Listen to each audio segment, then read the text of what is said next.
भूल पड़ रही है कि ये मेरा है या कार मेरी है, कोठी मेरी है, बेटा मेरा है, बेटी मेरी है। जिसमें आपकी यह भूल हटेगी तब आपकी भक्ति फलेगी कि ना बेटा आपका है, ना बेटी आपकी है, ना यह कार आपकी है, ना कोठी आपकी है। अब आपके बच्चे नहीं हैं, ये परमात्मा के बच्चे हैं। आप परमात्मा के नौकर हो और परमात्मा ने आपके पास ही अपने बच्चे भेज दिए, बेटा या बेटी। इनको आप अपना मान कर करते हो तो भूल भारी है आपके, लेकिन ये जीव के बस की भी नहीं। इस ज्ञान से धीरे धीरे और भक्ति से, इस एंटीबायोटिक औषधि खाने से, ये तत्व ज्ञान रूपी वचन सुनने से आपको बिल्कुल समझ में आ जाएगी कि सचमुच यहाँ अपना तो शरीर भी नहीं है। तो हमने इन बच्चों को जो आपको भगवान ने दिए हैं, इनके दास नौकर बनकर आपने इनकी परवरिश करनी है। भगवान से डर के इनकी सेवा करनी है, जैसे एक नौकरानी और एक नौकर मालिक के बच्चों की कितनी केयर टेक करता है। इस दास को इतिहास अब याद आते हैं, उदाहरण आते हैं जो संसार में घटे हुए हैं। भगवान ने जो हमें उदाहरण दिए हैं वो सत्य हैं। एक समय दास जब सर्विस करता था, ऑफिस में बैठा था और सामने गली थी, सड़क, और ऑफिस से 2 मकान छोड़कर लेफ्ट साइड में एक बहुत बड़े धनवान व्यक्ति का मकान था, कोठी थी। उसकी एक पुत्री थी, लड़की ज़्यादा से ज़्यादा 8-9 वर्ष की होगी। उसके लिए एक नौकरानी छोड़ रखी थी और उस लड़की का स्कूल वहाँ से ज़्यादा 10 फरलांग होगा, यानी 2000 फुट मुश्किल से 5 एकड़ की दूरी पर। तो वो लड़की को नवाती धवाती, उसके सारे कपड़े चेंज करती और सारा उसको व्यवस्था रखती, खाना पीना दूध सब समय पर खिलाती। और उसको जब छोड़ने जाती थी स्कूल में, पैदल छोड़ के आती थी, थोड़ी दूरी थी, तो वो क्या करती थी, जून के महीने में एक छोटा सा छाता लेकर लड़की पर तो छाता रखती थी और स्वयं धूप में चलती थी, क्योंकि वो मालिक की बेटी थी। और जब उसको नौकरी से निकाल दिया, उसने झांका भी नहीं उधर, और पहले वो उसको इतना प्यार देती थी, शायद माँ भी नहीं दे सकती। तो ऐसे ही हमने इनको मालिक के बच्चे जानकर, और हम सभी यहाँ कष्ट में हैं, दुखी हैं, एक दूसरे को समझकर, जैसे एक सास बहू है और सास बहू का कहते हैं कुत्ते बिल्ली वाला बैर हो जाता है। ऐसा क्यों है? बिना ज्ञान के गाटा जुड़ रहा है। और फिर कहते हैं जैसा दर्द आपने हो ऐसा जान बिराने। अब जैसे घर का मुखिया है, सास है, उसके अधीन पुत्र वधू है, अब उसके साथ दुर्व्यवहार करेगी तो उसकी आत्मा रोएगी, बोल सकती नहीं। तो वो आत्मा की जो पुकार है वह भगवान के दरबार में डिपॉजिट होती है और उसका प्रतिफल बहुत भयंकर होता है।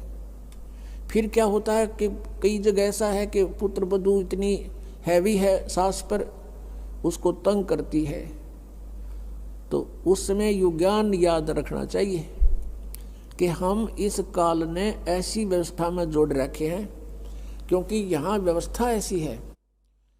अब जवान बच्चे का और बूढ़े का कभी भी मेल नहीं मिले, ना मन मिले, ना व्यवहार मिले, ना विचार मिले, और फिर रहना इकट्ठा, सास और बहू ने इकट्ठा रहना और कति विचार नहीं मिले, यह गारंटीड बात है। और इसलिए झगड़ा रहेगा, यह भी रहेगा, लेकिन इसका समाधान इस ज्ञान से होगा। देखो, कोई भी घर में हानि करके प्रसन्न नहीं हुआ करता, कोई भी नुकसान करके राजी नहीं, लेकिन हो जाता है। और फिर उसके ऊपर एक दूसरे के साथ खींचातानी करे, तूने ऐसा कर दिया, तू ऐसा करता है, ये करता है। को बालक है उसने प्यार से समझा दे, लेकिन नुकसान जो होना है आपके भाग्य में पूर्व निर्धारित है, वो होके ही रहेगा। और वो नुकसान तो हो लिया और फिर वो झगड़ा बाकी रह गया, बेमतलब की टेंशन। जब आप परमात्मा की शरण में आ जाओगे, ये हानि भी नहीं होगी आपके, सत्कर मान लेना। और इस ज्ञान से जब यो मन बकवाद करेगा, इस ज्ञान रूपी लगाम से यू रुकेगा, एक सास बहू थी, बुढ़िया बहुत लड़ा करती अपनी पुत्र वधू के साथ, इकलौता पुत्र था। अब बेटा न्यू सोचा करता भाई माँ की बात नहीं मानी तो माँ की आत्मा दुख पाओगी, वो भी अपनी पत्नी को ही धमकाया करता, गलती होती चाहे ना होती, माँ को प्रसन्न करने के लिए। और बुढ़िया बहुत कलियारी थी। अब पुण्यात्मा एक परमात्मा लीला बख्शते हैं, करते हैं, दया करते हैं। एक बहन सत्संग में जाया करती थी बुढ़िया माई, वो उनके घर चली गई, कुदरती परमात्मा भेजते हैं। और वह बुढ़िया लाग रही कति श्लोक सुनान अच्छी बूंदी कहना अपनी पुत्र वधू को, और वह बेचारी बोल रहा नहीं। अब बोलूँगी तो फिर सामने अपने बेटे दगड़वाएगी, तो वह बेचारी चुप रहने में अपनी खैर समझ रही थी। अब उस बहन जो सत्संग में जाती थी, परमात्मा परमेश्वर के विचार सुनती थी, उसने सोचा ये तो नरक हो रहा है इनका घर।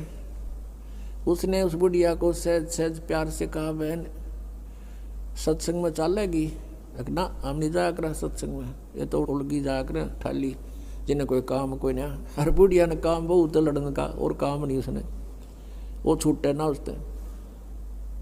उसने फिर दूसरे तीसरे दिन फिर कहा कि आए एक बार मेरे साथ चल, कोई भी ना रही मेरे साथ चलने वाली, और मैं अकेली रहेगी, सत्संग में जाना है, जल्दी आ जावांगे। वह उसकी मुंह लागती सी थी। उस दिन वह बुढ़िया उसके साथ चलेगी। अब साथ चलेगी तो वह सत्संग सुना, सत्संग सुने तो पुण्यात्मा असर होया कर, ऐसी बात नहीं। जब तक हम कुएं के मेंढक बने रहेंगे, हम उसी क्रियाओं से लिप्त रहते हैं, वैसे ही विचार हमारे बने रहते हैं, और ज़्यादा ही दुख और बुराइयां हमारे अंदर प्रवेश होती रहती हैं। बुढ़िया ने सुने विचार, उसकी तो एकदम जो है ना एकदम परिवर्तन आ गया उसके अंदर। अब सचमुच हमने आपस में नहीं किसी को दुखी करना चाहिए। कथा सुनाई गई कि एक व्यक्ति था,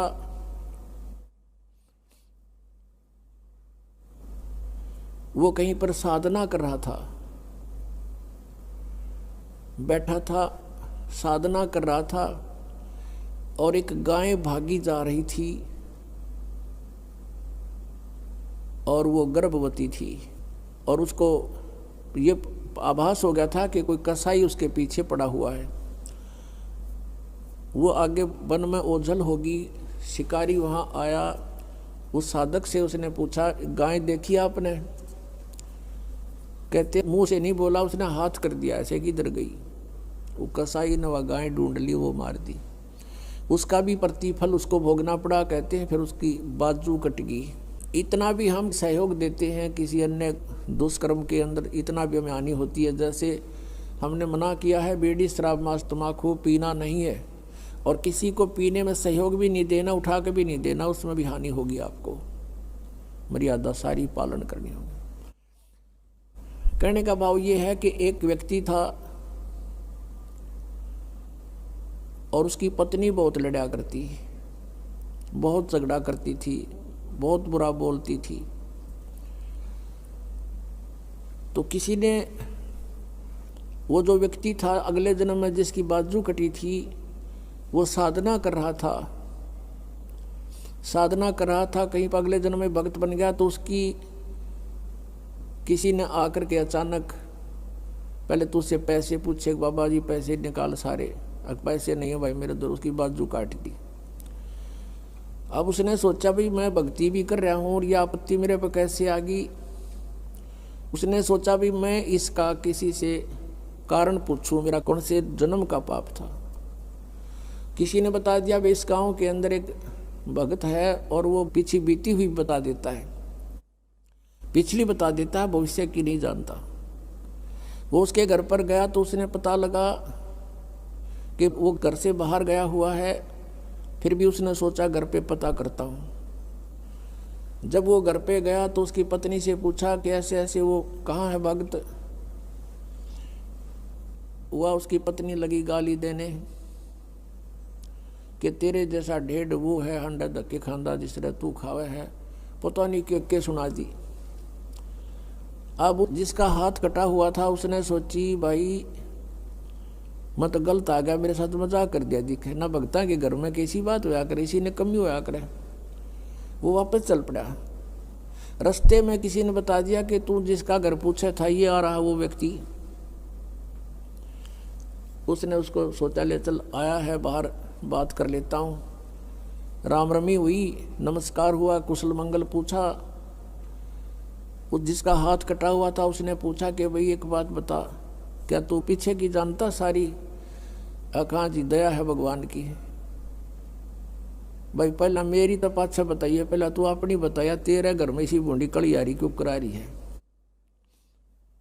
ऐसी बेहुदा बोली वा न, बोला या भी बताऊं, पहला यह सुन ले तू। पिछले जन्म में मैं था काग, या थी गधी, और जब कुमार इसने छोड़ देता, इसकी कमर टूटी हुई होती थी, मैं इसकी वो खाता था, टूटी हुई कमर से उन जख्मों से मांस खाता था। तो आज भाई ये अपना बदला ले रही है मेरे से, और ये इतने जख्म करेगी मेरा जितने मन न कर रखे हैं। तब उसने पूछा भी फिर मेरा हाथ क्यों कर कटा? मैं तो भगत आदमी, और युग कैसे जुल्म हुआ मेरे साथ? उसने बताया कि पिछले जन्म में भी तू भगत था, और तूने एक गाय के कटने में सहयोग दे दिया, तूने न्यू हाथ कर दिया कि इधर गई, बोला नहीं तू ऐसे गई, इससे तेरा हाथ कटा। अब कहते हैं तुमने दरगाह का मैल नहीं देखा, धर्मराज के तिल तिल का लेखा। अब इस तरह कहते तुम एक दूसरे को सताओगे तो तुम्हें आगे फिर दंड भोगना पड़ेगा। वह बुढ़िया के बात समझ में आएगी, अकबर ने तो जुल्म कर दिया। उसके बाद अपनी पुत्र वधू को वो बिल्कुल शांत रहे, बोले नहीं फालतू। सत्संग में ये भी सुनाया गया कि जो कुछ हानि होनी है वह तो हो चुकी, और पाछा वो खामखा महाभारत बनाने की कोई आवश्यकता ही नहीं। वो तो दूना दुख पैदा करने वाला वो वस्तु आवे नहीं वापस।